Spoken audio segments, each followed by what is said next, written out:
I've got the wiring harness installed, and I thought I'd show a quick overview of how things get routed. This, of course, is the headlight shell, and this is the main wiring harness that exits the shell out the bottom. There's also the ignition switch wire harness, and then the controls for the handlebars also come into the headlight shell. The main wiring harness exits the bottom and then routes underneath this bottom triple clamp, and then comes up and runs in between the frame down tube members, and then comes here underneath the brake line, up and over the relays for the horn and starter, along the spine tube, and then I take them behind these coil brackets because I have Dana 3 ignition. This space is open, so it's a nice sanitary way to take all the wiring that heads to the back of the bike and get it out of the way, and then it exits out the back here, and I'll show where that goes in a minute. The more complicated piece of this is where the relays go and their plug-in blocks. A lot of wires come into the bottom of the relay, and there's also a blue wire that has its own separate connector, and that all has to fit here. There's another wire that comes into that relay from the battery, so that runs into the starter relay, and there's one other wire that comes in here which goes to the starter solenoid on the starter motor, and that goes into this starter relay. So the rest of the wires that go into the bottom of the starter relay come out of the wire harness here on this big bundle, and there's a couple of them that come from the engine, as I said, here, that come in the bottom. So I got this pretty much laid out the way I want it.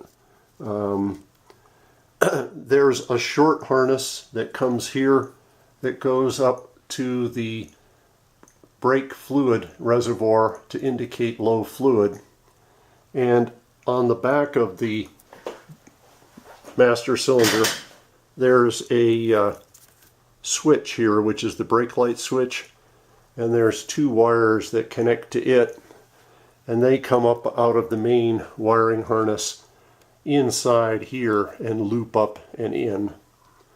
There's also a wire out of the harness that goes to the clutch switch, so there's a separate little harness that comes and connects here and then goes up on the handlebar to where the clutch lever will be when I get that installed.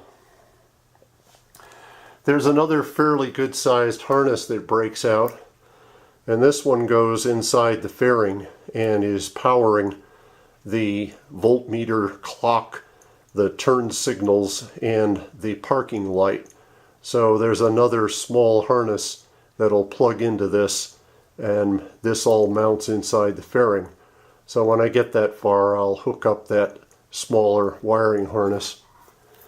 I have some protective material here just to keep me from dropping wrenches on the freshly powder coated frame, so I'm going to pull that off for the rest of this tour.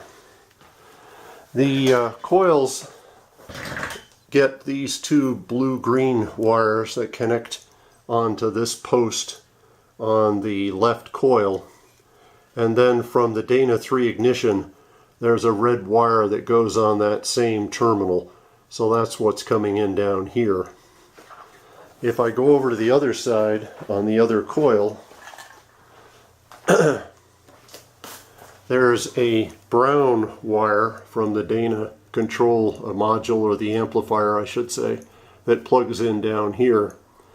And although you won't be able to see it, there's another set of terminals on these coils, and they get a black jumper wire because these are 6-volt coils, so they connect in series. Now this is the rest of the wires that come out of the Dana control unit, and I broke them into two groups. This is the set of wires that go into the points. So this is the triggering wires. And then this set behind it is the red and the brown and the ground wire here. So there's a Dana 3 ground wire which I've connected to this bolt. Now I tested each of these against the engine to be sure I got a ground. I used my own meter and it buzzed, indicating that these are good grounds. Over here is the voltage regulator, and that wire comes up here out of the alternator. This is the alternator wiring bundle. Comes up out of here and goes into the bottom. This is a Euro Moto Electrics electronic voltage regulator.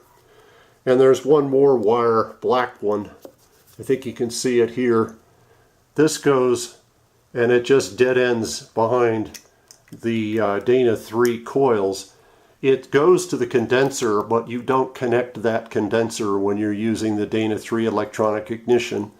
And if you do, the bike won't run. Don't ask me how I know that. So that's the electronic ignition wiring to the coils. The rest of what I did is, this is the battery plus cable that goes all the way here and into the starter motor right here. And it's that same cable that has this little wire that comes into the bottom of the starter relay. So I've got it exiting here.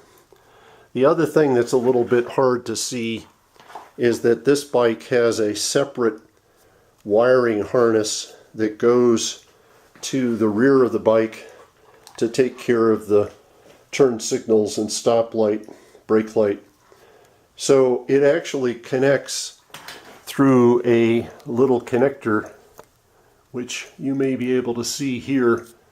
So it has a ground wire that isn't part of that connector. So I ran that here to this bolt on the frame. So I've got a good ground for all the rear lighting. So I routed this and the battery, and then this is the rest of the main wiring harness right here. I routed these along the frame here, and here's where this is the wire going to the rear. But you have this branch that then goes downward, and that branch comes along down here. A little hard to see. Comes along down here. This is where the neutral switch will be on the transmission when I install the transmission. And then this terminal will go to the oil pressure switch when I install that, which I haven't done just yet. Now this splits, that harness splits right here, and what I like to do is run it through the hole in the gusset down underneath the battery box bracket, and then back behind and into the switch for the rear brake light switch, because that's what those two wires are for. So that's essentially how I've routed the wiring on this 1977 R100RS. It's getting ever closer to maybe running one of these days soon. There's one other piece of the main harness that I wanted to point out, and this is the part that goes up to the instrument cluster.